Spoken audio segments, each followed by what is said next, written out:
Okay, well, good evening. Hope you're all doing well. Today we're learning Maseches Makkos Daf Tes Vav. We are starting two lines from the bottom on Yud Daled Amud Beis.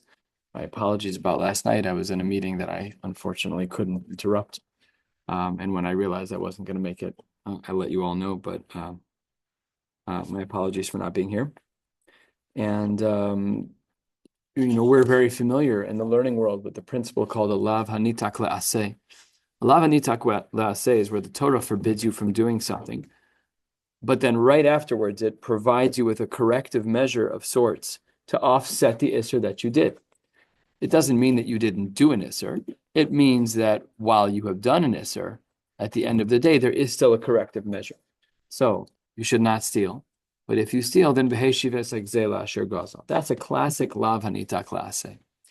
So now the Gemara wants to know, what if it was reversed? What if it wasn't a lo sa'aseh followed by an aseh? What if instead it was an aseh followed by a lo sa'aseh? A lav hanitak la'aseh is where the aseh comes afterwards to correct for what you've done. What about an aseh coupled with a losa aseh? But it's not in the order of lav hanitak la'aseh. The aseh comes first and the losa aseh comes later. This is the subject of our discussion for the entire blot tonight. It's not a huge blot. As you can see, the Amud Beis is quite short, and we are going to get to the top of Tes Zayin Amud Aleph, and then we'll pause for the night. So says the Gemara as follows: Amar Rabba bar bar Chana, Amar Rav Yochanan, last line of Yud Daled Amud Beis, Kol lo sa'aseh. If there is a lo sa'aseh, shekadmo aseh, and it preceded the lo sa'aseh with an aseh, so then the halacha is lokin alav. You still get Makkos there. While maybe there was some idea of a lav hanitak la'aseh, much of that might have been possible. However, that's not true here. Here we would say that there are still Makkos. You guys could take your conversations outside. We're just in the middle of a shiur. Thank you very much. So that's what the Gemara says, is that the leniencies of no Makkos by lav hanitak la'aseh don't apply where the aseh precedes the lo sa'aseh. So this was said by Rabbi bar bar Chana in the name of Rabbi Yochanan. The Gemara asks on the top of Tes Vav Amud Aleph, Amrulo Amris. They said to Rabbi Yochanan, did you in fact say that there are Makkos when the aseh precedes the lo sa'aseh? So Amar Lahu lo. No, I wasn't involved. So they say to him, how can you say you weren't involved? Amar Rabba, Elokim, how can you say that? Amra, you said it. Uchsiva v'tanina. We also have a pasuk followed up by a brisa, which indicates very clearly that when the aseh precedes the lo sa'aseh, in such a case, you are chayiv Makkos. So what's that case? Ksiva, the pasuk says, Vaishalchu min amachane. This is talking about a person who is a tsarua or a zav, v'chol tamei lenefesh, that we have an aseh. Here's the first part. The aseh, kick him out of the city. And what's the lo sa'aseh? V'lo yitamu es machanehem. Okay, so there's your aseh followed by your lo sa'aseh. And then what's the din? Is there Makkos, yes or no? Tanina, it's in our Mishnah. Haba l'mikdash tameh. What did we say? Ba l'mikdash tameh. You're going to be chayav Makkos. That was an example of Elohein Halok in the name of our parak, and that's found at the Mishnah at the open of our parak that we just learned a couple of days ago at the bottom of Yud Gimel Amud Aleph. So you, Rav Yochanan, you're saying you don't agree with this principle that if there's first an aseh followed by a lo sa'aseh, you had initially said lokin. We know that it says lokin. Why are you recanting? Why are you saying that you weren't involved? So, Elamai Taima Kahadarbe, why is it that Rav Yochanan wanted to recant? Why didn't he want to say there were Makkos? There's obviously something motivating him. So says the Gemara, here's what was going on. Mishum dekashele ones. He found a challenge from the sugya of ones and mefate. Ones in particular is when a man violates another woman. Tanya, the Brisa tells us, we're on Tes Vav Amud Aleph, about 6-7 lines down. Ones, if there's a man who violated a woman, while complex, the halacha is that they should get married and stay married. However, if there was an ones, he violated her, and then shegiresh, so he's not supposed to do that. They're supposed to stay married. There's an aseh to stay married. There's a lo sa'aseh not to divorce. Double, aseh and a lo sa'aseh. Now, im Yisrael hu machzir ve'ein aloke. If it's a Yisrael, what do we see? An aseh followed by a lo sa'aseh and no Makkos. Im kohen hu, if this was a kohen who did this, then he's loke ve'eino machzir. He can't marry her because she's a grusha. And here is the Gemara's question and the reason why Rav Yochanan was hesitant, was reticent to say that there's Malkos in this case. Im Yisrael hu machzir ve'eino loke. In our Mishnah, it seems to be an asay followed by a lo saseh. There's an asay that you need to marry this woman, and a lo saseh that you should not divorce her. And yet, what's the halacha ve'eino loke? It says Gemara, Amai. If what Rav Yochanan at the bottom of Yud Daled Amud Beis said was correct, if it's lo saseh shekadmo asehu v'lilki, so Rav Yochanan's struggling. The line at the bottom of the page says, if first comes the assay, then comes the lo saseh, there's Malkos. But that's not what we see in the case of Ones. What we see in the case of Ones is that first comes the assay and then comes the lo saseh, but eino loka. So Rav Yochanan is torn. He's torn. Amar Ula, no. You've misunderstood what's going on over here. And this is how we should understand it. Although there's going to be many, this is how you should have understood it tonight. There's going to be a lot of iterations and a lot of possible answers as to how to properly understand this sugya. Let us navigate it together. 9 lines down. Amar Ula, lo yomar. The pasuk did not need to say, lo sihya leisha be'ones. The pasuk didn't say that she should be a wife to him. Let's look at the whole pasuk on the side. The pasuk in Dvarim Chav Beis Chav Tes says as follows: V'nasan ha'ish hashochev ima, the man that slept with her, the father should give to him la'avi hana'ara chamishim kesef v'lo sihya leisha, and they should stay married. The man who slept with her gives to the father chamishim kesef. Thank you. And then v'lo sihya leisha, and then to him, the ma'anes, he has to stay married to the wife. Tachas asher ina lo yuchal shalcha kol yamav. So the asay is lo siyah leisha, and the lo saseh is lo yuchal shalcha kol yamav. But says the Gemara over here, back inside, Amar Ula, lo yomar, but I don't need the pasuk to say lo siyah leisha, that she needs to stay with him be'ones. I don't need that. Why? Because v'ligmar mimotzi shemra. I would have been able to learn that if a man is ma'anes a woman, that she needs to stay married to the ma'anes anyways. Where would I have learned that from? From ones. How so? Uma motzi shemra shelo asa maisa by motzi shemra. Motzi shemra is when you say something that isn't true, and you can just push a lie straight through your teeth and do motzi shemra. So by motzi shemra, where there is no maisa, and Amar Rachmana v'lo sihya leisha, just with his words he was motzi shemra, and over there by the case of motzi shemra it says v'lo sihya leisha. Ones lokol shekain. Ones lokol shekain. All the more so it should be the case by an ones that they have to stay married, because by motzi shemra there was no maisa necessarily, and by ones obviously there was. So therefore, the pasuk by ones that says lo sihya leisha, which is again the pasuk that we just read, is Dvarim Chav Beis Chav Tes. Those words lo sihya leisha are extra, and if you read the parentheses lama nemar, why did we need those words? And we really don't need those words because we can learn it from Motzi Shemra. So says the Gemara, Imeinu inyan lefanav, tnehu inyan le'acharav. If it doesn't have to do with what happened on the front end with the ones, maybe it has to do with what happened afterwards. She'im girish yachzir. Maybe that's the case. Maybe that's what's going on. That the words lo sihya leisha are there to teach us she'im girish yachzir. And perhaps, says the Gemara, this really isn't a classical case of what we thought on the bottom of the page is a lo saseh shekadmo aseh, but really it's a lav hanitak le'aseh, because the pasuk of lo siyah leisha doesn't mean what we think it means. It's not the aseh to stay married, it's the aseh to remarry. That makes it a lav hanitak le'aseh, and that's not the case that we were talking about on the bottom. So all of that is one possibility, that really on the bottom of the page it's true. We agree to the rule that if an aseh came first and a lo saseh followed, that really there should be Malkos, but that's not our case. Because of the fact that the pasuk says lo sihye leisha was extra by ones, because we could have learned it from a kal v'chomer, from the world of motzi shemra.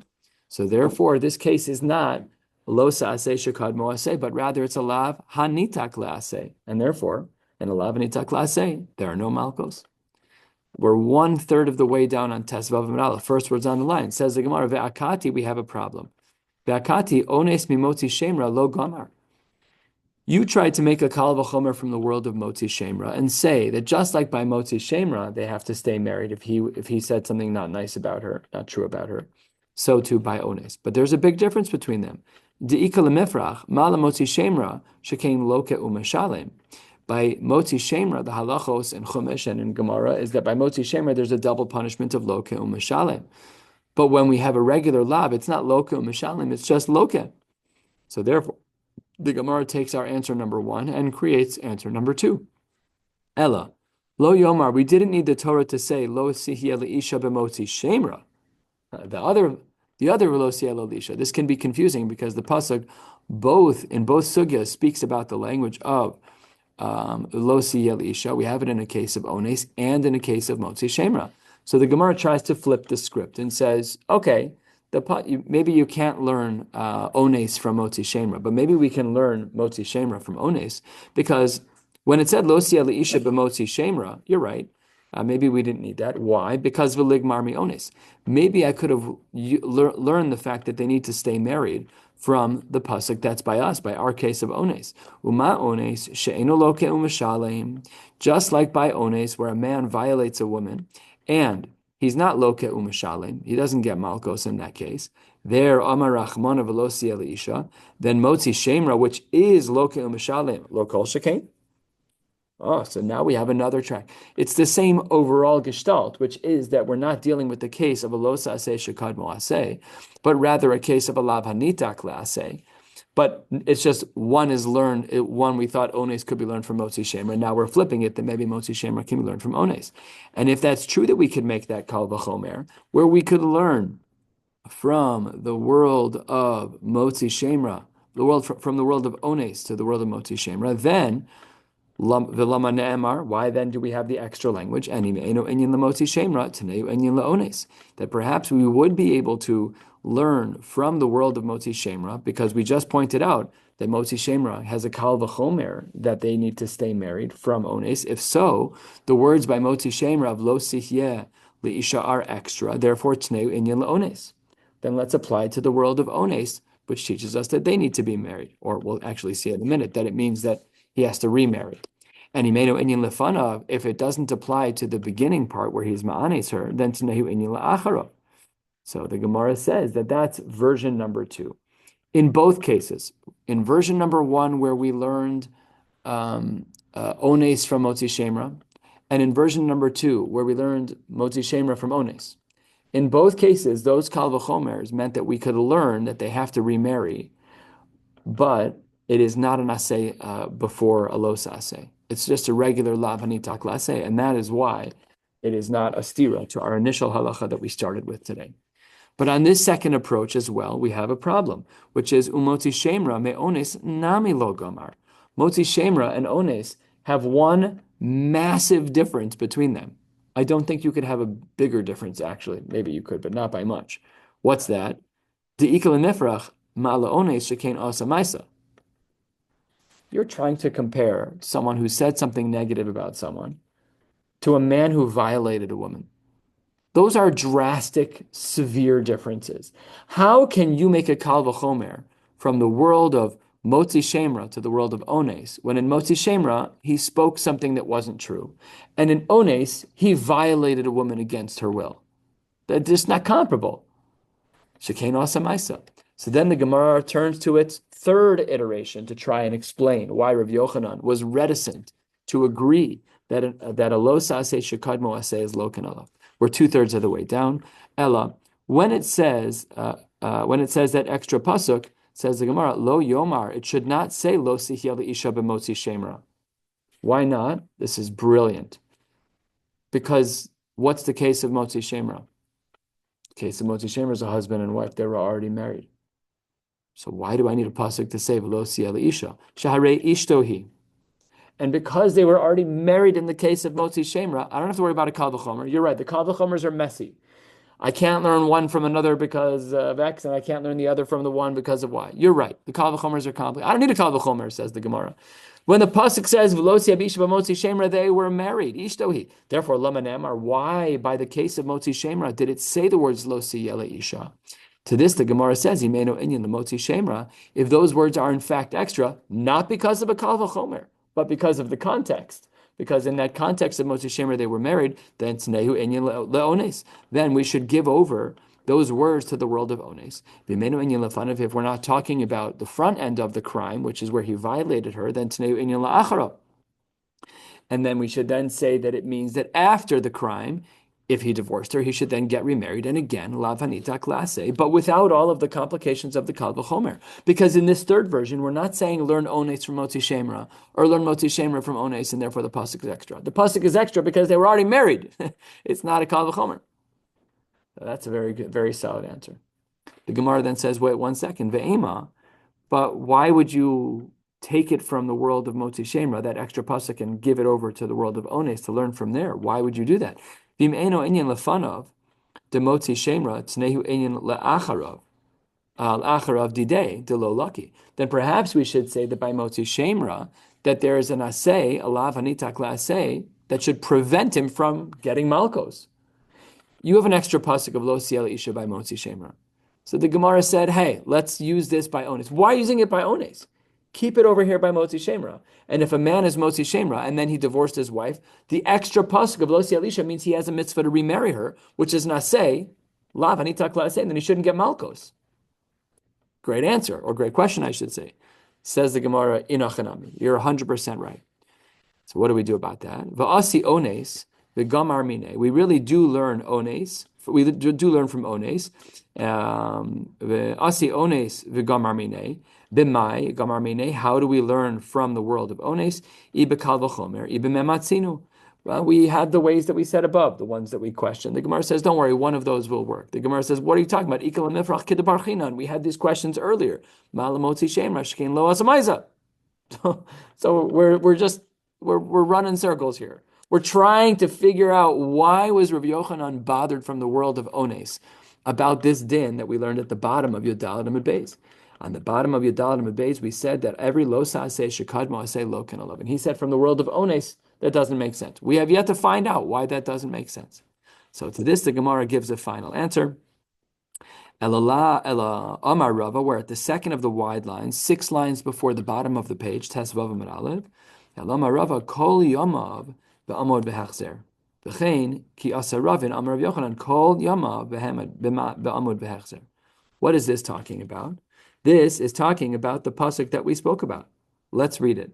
The pasuk says, Kol Yamav at the end. It says, Lo yuchal shalcha. You're not allowed to divorce her. Again, we're talking about a case of ones. So where Ruvain violates Rachel, so they have to stay married. Lo siel isha. They should not get divorced. Lo yuchal shalcha. And then it says Kol Yamav. What does Kol Yamav teach us? Kol Yamav teaches us another asay. So you have asay, lo sa'asay, asay. It's a triple. It's stacked. The asay is get married. The lo sa'asay is don't break up.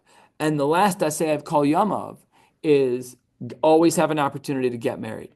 So in triplicate, that's not comparable to our case. That's what was bothering Rav Yochanan. Rav Yochanan said there's a case of ones that makes me uncomfortable saying that a lo sa'aseh shekadmo aseh is lokan. Why? Because the case that I'm worried about, says Rav Yochanan, is where we have an aseh followed by a lo sa'aseh, followed by an aseh. That's not either case that we've been discussing, and therefore I am unsettled. That's what the Gemara says. Amarle Rav Papa LeRava. He says to Rava, well, your case is weird anyways, honestly. Why? Because v'halo dami lave lelav dechasima. We learned the other day that when is it that one would get malkos for a lav sheyesh bo maisa? That's when it's similar to the lav of chasima, of muzzling your animals incorrectly. There's no asay before, there's no asay after, there's a standalone isser of lo sachsom shor l'disho. That's it. That's what the isser is. And because that's true, says the Gemara, that's where we should have a lav sheyesh bo maisa. And therefore there should be malkos there. But none of the cases, literally none of the cases we've discussed are like the lav of chasima, which has a standalone lo sa'aseh.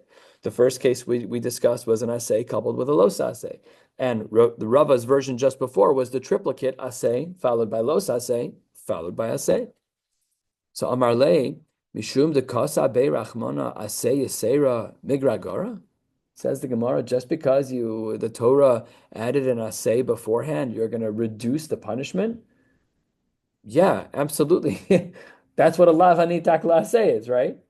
A lav hanitak la'aseh is don't steal, but if you steal, here's a corrective measure. So what do we see there? We have a lav. and there's an extra asay, and there we did reduce the punishment. What kind of question is it? Ihachi, if what you're asking, Rava says back to Rav Papa, if what you're asking me is that, hey, this isn't like the lav of chasima, then you're going to say back to me, well, what's an asay among friends? Who cares? They should still get malchus. What are you talking about? Ihachi, if that's true, then lav shenita klasei nami. Lema mishum dekasa berachman asay ser migra gara. You're going to say over there that there's no halachic status of a lav hanita klasei to pater you. We should still say it. No, nobody agrees to that. Nobody agrees to that. Amar le hahu linetuke lav hudas. Says the Gemara, no. There's a difference in lamdus between an asay that precedes a los asay and an asay that follows a los asay. In the case of the asay, where that comes first, and the lav that comes after, so we have the asay over here, that's number one, the lav is number two. The asay is something that you have to make sure you keep. The los asay, you don't keep. The los asay doesn't correct the asay. But when it's reversed, when the los asay is number one and the asay comes second, that asay is a corrective measure. You should not divorce your wife. But if you do, you should remarry her in the case of onus. Asay followed by a los asay. Then there's no malchus because the corrective measure is in place. But where we have a case scenario that the asay precedes the lav, it's not really nituk. That's what the Gemara's language is over here. It says the Gemara, hahu, in a case of lav, in the case we were discussing, hahu linatuke lav hudasa, the asay was connected to the lav, but it fixes the lav. But that's not what's happening when the asay comes first. All of that is to say a summary of the sugya thus far, and then we're going to get into the last part of the sugya for today, which is when an asay precedes a los asay. So there we say there are malchos. Why do we say there are malchos in that case? Because the asay doesn't correct the lav, and the lav doesn't correct the asay. There are two things that are really trying to accomplish the same goal. Both of them are directed at keeping them married. One says you should, and one says don't break up with her. Zeo. But where we have a lav anitak asay, where the asay follows the lav and it's corrective, there, because you always can correct your lav, it's not reasonable to give you malchos. That is a summary of the last, however long it's been since we started. 20 minutes. Says the Gemara, Hanicha, I understand what you're saying, Leman de Amar bitlo velo bitlo, where one may or may not have been mevatel the asay. There, I'm not sure if I did the asay, or I'm not sure if I ever will do the asay. Then I understand why there are no malchos. However, Ela de Amar kimu velo kimu, but according to the opinion who says that kimu velo kimu, and the Rishonim explained this case to mean that if Bezdin were to say to someone, you need to marry this woman back, you need to take her back, and he ignores them in kimu velo kimu, ma'ikal meimar, there that shouldn't work, because there he is ignoring Bezdin and he's now violating the asay outright. It's not like bitlo velo bitlo where maybe I'll remarry her in a year. And if that's the loosey-goosey approach to the asay, then I understand why there's no malchos, because there's no expiration date on by when do I have to remarry her. But according to the approach of kimu velo kimu, there is an expiration date. It's when Bezdin tells you to do it. They say, by the end of the day today, you need to remarry this woman. And he's like, you know what? Thanks, but I'm going on vacation. I'll be back in 2 weeks. In that case, we should have malchos. We should, because he didn't do something right. So this whole approach that we've said only makes sense according to the opinion of bitlo velo bitlo. So how do we solve that problem? Says the Gemara, don't worry, turning to the top of Tesvav and Beis, because the reason why we would say by a lav anitak la'aseh you're pater, and by the aseh that precedes the los aseh you're chayiv, is because midiu time elul Rav Yochanan. Remember who we're talking about. We're trying to figure out Rav Yochanan's shita, and ha'amar le Rav Yochanan latana tani a bit lo chayiv, lo bit lo pater. That's what it should say. He agrees to that. Yeah, you're 100% right that there are two different opinions. But in this case, we follow Rav Yochanan. So says the Gemara. The Tani Tana Kami de Rav Yochanan. What was this case that was taught in front of Rav Yochanan? The Gemara says on Tesvav Beis 3 and 4 lines down. Kol mitzvahs lo sa'aseh. Any mitzvah, a prohibition in the Torah, sheyesh ba kumaseh, and there's a positive corrective measure, alav hanitak la'aseh. If you do the corrective measure, Givaldik, you did something wrong, but at least you're pater from the Makkos. Bitel asay shaba, we see a change in language, not from kiyim velo kiyim, but kiyim and bitel. If you were mevatel the asay shaba, then chayiv. Amar lei, he says to him, why are you reading the Mishnah that way? My ka'amris kayin pater. Why don't you say, my ka'amris, what are you saying? It should say kayin pater or lo kayin chayiv, or bitel chayiv, velo bitel pater. But you're mixing languages, you're mixing metaphors. Kiyim and mevatel. Did you uphold or did you nullify? That's confusing language. Use only one. And in fact, Rav Yochanan does. Tani, bitlo, velo, bitlo. So according to the approach of Rav Yochanan, the brisa that we're discussing when there is a lav hanita class says bitlo, velo, bitlo. Maybe you will at some point do the mitzvah saseh, which is why he holds stark that there is no malchus in that case, because we don't know when, if at all, you're going to do the asay, but there's always an opportunity to do so. And therefore, you're going to be pater on Malkos. In sharp contrast, Rab Shimon ben Lakish Omer, kimo velo kimo. No, Bezdin's going to ask you to do something, and you need to listen to them. And if you don't listen to them, you're going to have Malkos. B'mai kamiflagi, what is it that Rav Yochanan and Reish Lakish are arguing about? So says the Gemara, what they're arguing about is behasra'as safek kamiflagi. Allow me to explain. When we give hasra, a warning to someone, we say to them, just prior to them doing an action, you are about to do the avera of X. If you do so, you have the punishment of Y. And then the person, toch kedei dibor, decides that they're going to still do the avera even though they got hasra. Let's say it was the lav of chasima, they're not allowed to eat pork, whatever, usher, and they get their malchus. But what if you give hasra for a los aseh of stealing, and you're not sure if they'll do the aseh of returning that which they stole? That's hasra safek, because you don't know if they're going to do the corrective measure later. You're right, I watched you steal just now, and I watched it, I witnessed it, I warned you, and you still. That's true. But with a lav hanitak la'aseh, we're not sure how all the chips are going to fall. If it's a lav hanitak la'aseh and I steal, I could always remove my malchus by doing the aseh.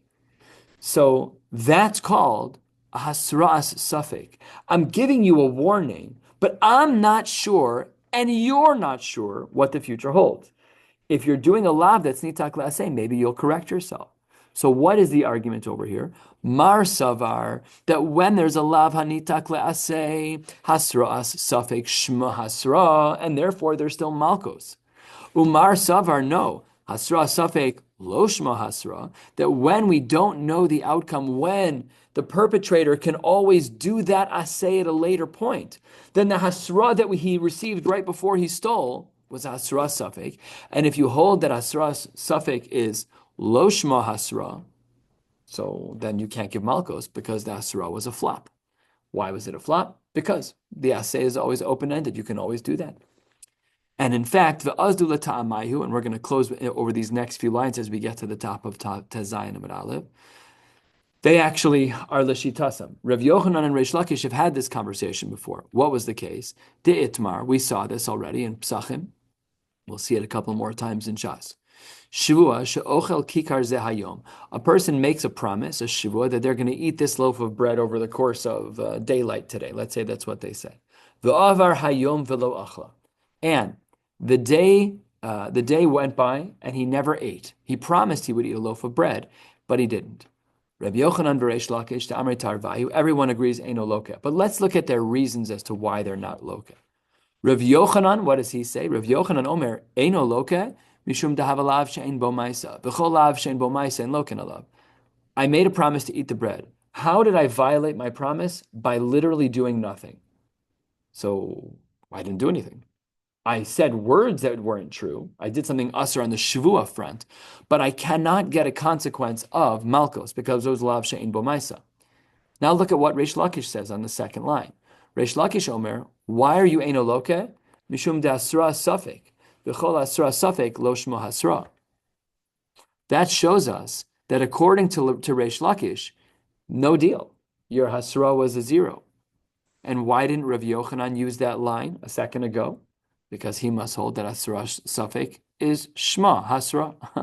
That's why they have this machlokas. So we see that this ongoing machlokas of whether or not hasra safek is shma safek or lo shma safek is l'shitasam v'azdu l'ta'amayu. They both agree with their own party line shitas.